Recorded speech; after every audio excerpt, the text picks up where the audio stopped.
አዲስ አበባን ብርጭቆ አስመስሎት አብይ እያየን አይ አብይ ስለጠላ ነው ብቻ አላለማም ብንል ህዝቡ ይስቅብናል። ውሸታሞች ነን ማለት ያውም መቼ ይሰራ መቼ አናውቅ ሲያልቅ ነው የምናየው። አሁን አዲስ አበባ ላይ መቼ ተጀምሮ መቼ እንዳለቀ አለቀ። ሲመረቅ ነው ማይ ኮሪደር ልማት ተብሎ ሲመረቅ ያለ መቼ እንደፈረሰም አናውቅም፣ መቼ እንደተሰራም አናውቅም። ግን የተንጣለለ ህንጻ ታያለ።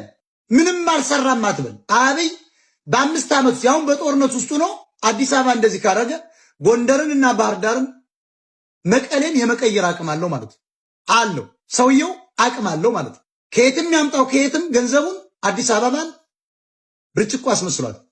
አዲስ አበባ ላይ አሁን ቤት ከምትገዛና ኒውዮርክ አዲስ አበባ ላይ የሚመረጥ አንደኛ አየሩ ልዩ ነው። አዲስ አበባ ለኑሮ ምቹ ነው። አዲስ አበባን በአይናችን እያየ ነው እኮ እንደ ዱባይ ራሱን የቻለ ሲብለጨለጭ ህንፃ ላይ እኮ እያየ ነው ኢትዮጵያ እያለ። ከዚህ በላይ ምን አባት ያድርግ? ሐቁ ነው። እንደ ጉድ ነው የሰራት እንዴ! የምድር ገነት ነው እኮ አዲስ አበባ የምትሄዱ። በየቦታው ውሃ ይፈሳል ወደ ሰማይ፣ በየቦታው ግሪን፣ በየቦታው አዳዲስ ቢልዲንጎች ናቸው። ይሄ ሰውዬ በአምስት ዓመት ውስጥ ነው ያለው። ለምን እንዋሻለን? አልምቷል። አዲስ አበባን አልሰራም ብትለይ ግን አልሰማህም። ሐቁን እየተነጋገር መሄድ አለብን። ሂዱ። ላውንጅ ሰርቷል። በደቡብ በምን ብትሄዱ አብይ ሰርቷል። አብይን ብቻ እየኮነን ነገ የሚመጣውስ እንዴት ይሰራ? አይሰራማ። የቀበሌ ቤት ሙልጭ አድርጎ አጥፍቶ አሁን የተሻለ ዘመናዊ ቤቶች እያየን ነው። ሐቁ ይሄ ነው። ውሸት ነው።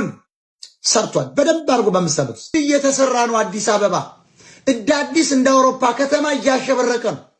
እንደ አሜሪካ እንደ ቴክሳስ ከተሞች በስፋት እየተሰራ ነው። ገና ይለማል።